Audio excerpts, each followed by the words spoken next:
కేసీఆర్ గారి ప్రభుత్వంలో కరోనా సమయంలోనే రాష్ట్రంలో రెండు సీజన్లకు కలిపి 3 కోట్ల టన్నుల ధాన్యం వరి ధాన్యం కొన్నాం.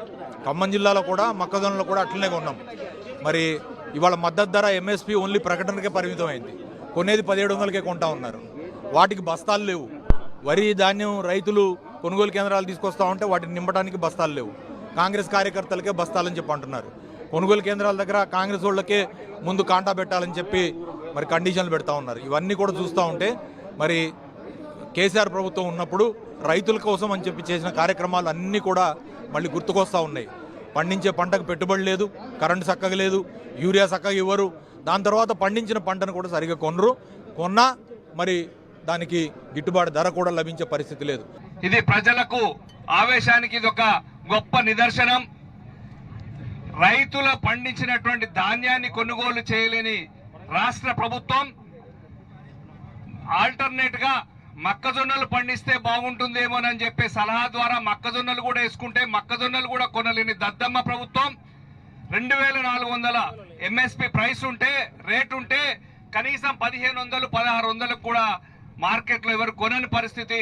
రైతులు ఎక్కడికక్కడ కళ్ళాలలో పొలాలలో పెట్టుకొని ఉన్నటువంటి పరిస్థితి. దానికి ముఖ్యంగా తేమ శాతం అంటారు.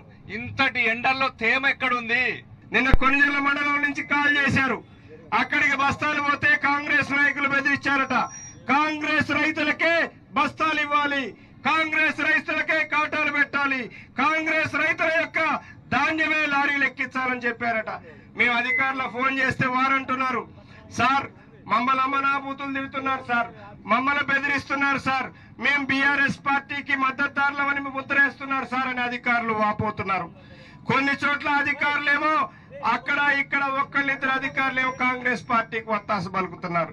నేను ఈ వేదిక నుంచి జిల్లా అధికారులందరికీ చెప్తున్నాను, మీరు బీఆర్ఎస్ పార్టీ ఆధ్వర్యంలో తెలంగాణ ప్రభుత్వంలో పనిచేశారు, ఇప్పుడు కాంగ్రెస్ ప్రభుత్వంలో పనిచేస్తా ఉన్నారు. తెలంగాణ రాష్ట్రం ఉంది తెలంగాణ ప్రజల కోసం. మీరు తెలంగాణ ప్రజల కోసం పనిచేయండి, పార్టీల కోసం పనిచేయొద్దు. ఇవాళ కాంగ్రెస్ ఉండొచ్చు, రేపు బీఆర్ఎస్ రావచ్చు. కాబట్టి మీరు రైతుల సమస్య పరిష్కారం కోసం రైతుల కోసం పనిచేయమని అధికారులకు విజ్ఞప్తి చేస్తా ఉన్నాం. ఖమ్మం జిల్లాలో 2.5 లక్షల ఎకరాల్లో వరి సాగు అయింది. వరికి ప్రత్యామ్నాయంగా మీరు పంటలేయండి అని చెప్పి రాష్ట్ర ముఖ్యమంత్రి గారు ఇచ్చిన ప్రకటనను నమ్మి ప్రత్యామ్నాయంగా 2 లక్షల ఎకరాల్లో మొక్కజొన్న సాగు చేయడం జరిగింది.